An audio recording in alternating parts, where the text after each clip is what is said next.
Makanya di sini diceritakan bagaimana, diriwayatkan bagaimana para sahabat begitu mengagungkan Rasul sallallahu alaihi wasallam.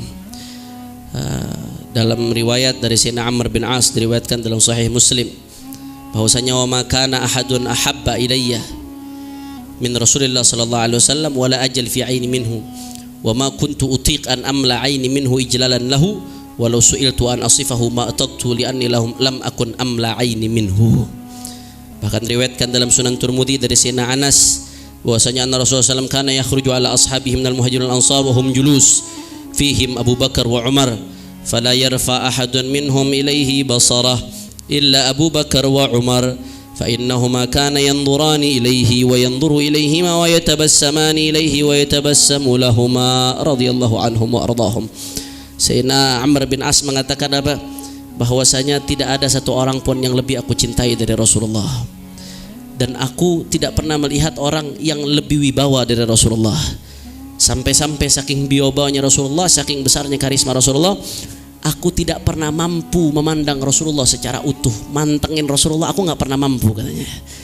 Aku nggak pernah sanggup mantengin wajahnya Rasulullah, saking wibawanya, saking karismanya Rasulullah. Walau suil tuan asifahu ma'ataktu. Ini sahabat Rasulullah, hidup bareng Rasulullah. Kata beliau apa?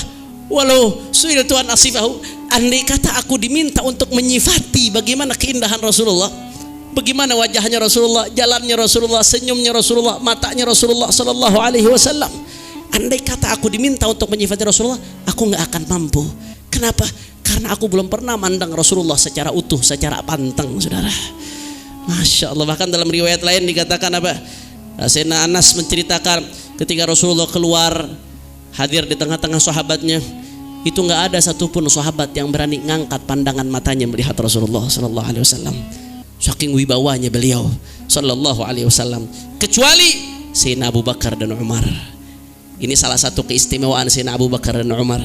Sayyidina Abu Bakar dan Umar itu fa innahuma kana yanzurani ilaihi wa yanzuru ilaihima. Beliau berdua ini saking dekatnya sama Rasulullah, Allah kasih kemampuan untuk memandang Rasulullah secara anteng, secara panteng. Beliau berdua mandang Rasulullah dan Rasulullah mandang ke beliau. Tatap-tatapan sama Nabi Muhammad. Mudah-mudahan kita semua dipandang sama Rasulullah sallallahu alaihi wasallam.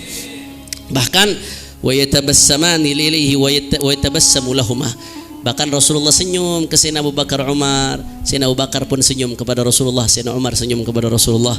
Mudah-mudahan kita semua termasuk orang yang dapat disenyumkan oleh Rasulullah sallallahu alaihi wasallam. Amin ya rabbal alamin. Bahkan Usama bin Syurik meriwayatkan ataitun Nabi sallallahu alaihi wasallam wa ashabahu haulahu ka'annama ala ru'usihimut thair. Aku mendatangi Nabi sallallahu alaihi wasallam dan sahabat-sahabat di sekitarnya ka'annama ala ru'usihimut thair.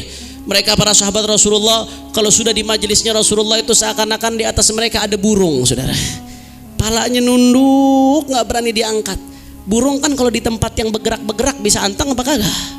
Nggak bisa. Burung tuh anteng di tempat yang diam.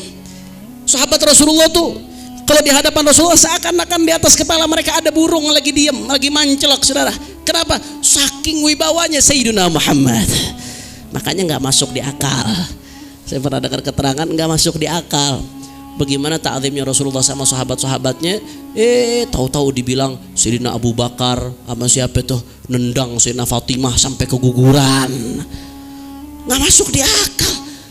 Mereka ta'zimnya luar biasa sama Rasulullah. La garabatu Rasulillah habbu ilayya an asila min garabati. Sayyidina Abu Bakar sampai mengatakan andai kata aku menyambung silaturahmi dengan keluarga Rasulullah, lebih aku sukai daripada nyambung silaturahmi dengan keluarga aku, saudara. Masa orang yang ta'zimnya begini sama Nabi Muhammad tahu-tahu dituduh nendang putrinya Rasulullah? Saya mau tanya, kira-kira masuk akal atau tidak? Itu cerita-cerita begitu dikarang untuk menghancurkan keyakinan umat Islam, itikat baik umat Islam terhadap sahabat Rasulullah. Ulama mengatakan apa? Mereka nyerang sahabat Rasulullah, pada hakikatnya bukan sahabat yang mereka serang, tapi yang mereka serang Islam. Kenapa demikian? Karena Islam sampai kepada kita melalui sahabatnya Rasulullah sallallahu alaihi wasallam. Kalau nggak ada sahabat Rasulullah, kita nggak kenal Islam. Kalau sahabat Rasulullah diserang, maka perantara kita untuk mengenal Islam terputus, saudara. Kalau perantara terputus, maka hancurlah itu perantara, itu silsilah yang menyambung kepada baginda Nabi besar Muhammad